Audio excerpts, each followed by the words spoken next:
Picture this. It's a quiet morning, coffee in hand, and you're reviewing the finances for your Amazon FBA seller account. And as you dive into the numbers, a sinking realization hits. You're making far less profit than you did last quarter.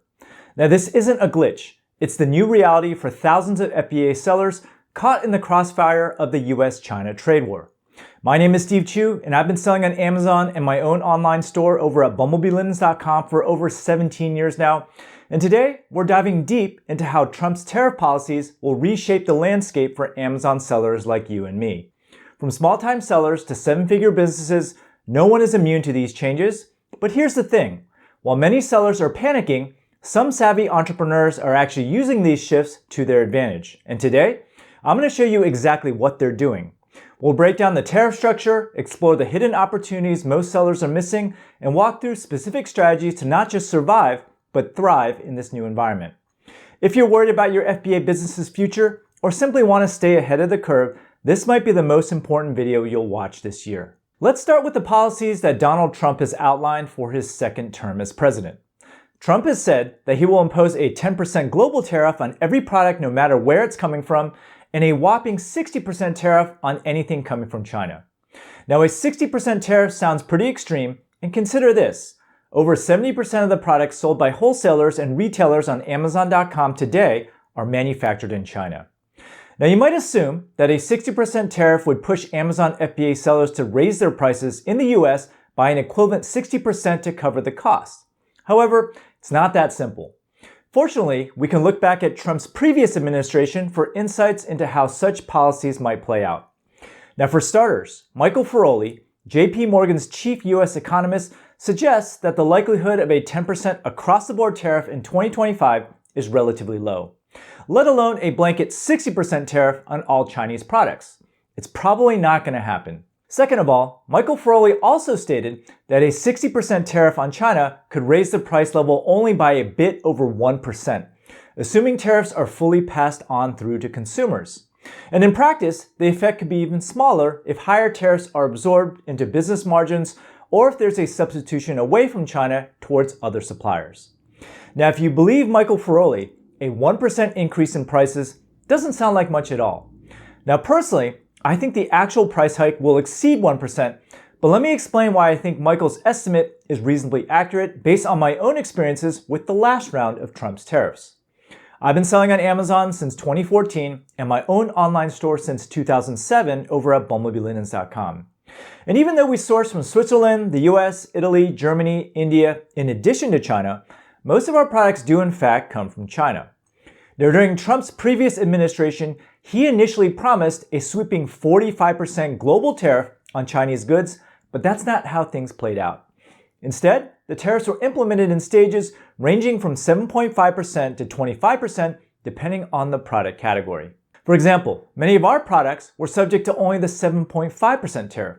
So while Trump publicly announced a global 45% tariff on all Chinese products, the reality was far more nuanced. There were numerous exemptions, and many items fell into the lower 7.5% tranche, showing that the actual impact varied significantly by product. I believe that even though Trump has publicly stated he would impose a global 60% tariff on all Chinese products, it is unlikely to actually play out that way. Let's face it, when you're campaigning for president, you can't stand in front of the public and announce a plan for a series of small targeted tariffs. A bold declaration, like a 60% across-the-board tariff, makes for a stronger, more attention-grabbing stance. Now, even if you're not a fan of Trump, he has some sharp advisors on his team, including figures like Elon Musk and Vivek Ramaswamy to guide him. It makes zero logical sense to impose tariffs on products that the US doesn't even manufacture. Instead, it's more likely that the highest tariffs will target industries where the US is actively working to boost domestic production, such as automotive, semiconductors, and electronics. For everyday consumer goods and staples, a sweeping 60% tariff seems far less likely. Now, if history is any guide, the price impact of tariffs likely won't be as significant as you might expect. Michael Feroli predicted only a 1% price hike, which isn't a huge deal. But to throw some real numbers into the mix, let me share a hypothetical example based on my own experience selling online during the last Trump administration. During Trump's last presidency, we barely raised prices at all in our online store, and here's why. Now, in a typical retail environment, products are marked up around 4x. So if we source a product for $1, we sell it for $4. Now let's assume Trump imposes a 60% tariff as proposed. That would bump the product cost to $1.60, meaning we'd sell it for $6.40, right? Not quite. For starters, there's always a lag before price increases hit the consumer. When tariffs are implemented, it can take months for existing inventory to sell through, and price changes tend to roll out in waves. Now, on a competitive platform like Amazon, pricing is critical to maintaining rankings and sales. There's very little price elasticity on Amazon as consumers are highly cost sensitive. Even a small price increase, like 60 cents, could drop your listing from the top search result to the 10th position. This is why sellers constantly monitor competitor prices to stay competitive. The pressure to maintain rankings often outweighs the immediate impact of tariffs, leading sellers to absorb part of the increased cost instead of passing them entirely to customers. Now back to the example. If you're a seller and you notice that none of your competitors have raised their prices yet, you're far more likely to absorb the cost yourself, at least initially. Instead of making a $3 profit, you might settle for $2.40. And percentage-wise, that's like offering a 15% discount, which isn't a massive hit. And that's without factoring Trump's extremely business-friendly tax policies. During his last administration, the corporate tax rate dropped from 35% to just 21%, which had a noticeable impact on small businesses like mine. Despite the tariffs, we ended up making much more profit than ever before. This time, Trump is proposing an even lower corporate tax rate, potentially reducing it from 21% to 20% or even 15%. For businesses, that would be a game changer. The tax savings will help offset the impact of even a 60% tariff, though of course, this ultimately depends on your profit margins. By the way, Trump's business tax-friendly policies are one of the biggest reasons why you should start your own business right away. As an employee, you're taxed at the highest rates with very few deductions. If you're interested in learning how to start your own profitable online store, I've created a free 6-day mini course just for you. It's packed with actionable tips, and I guarantee you'll walk away with valuable insights.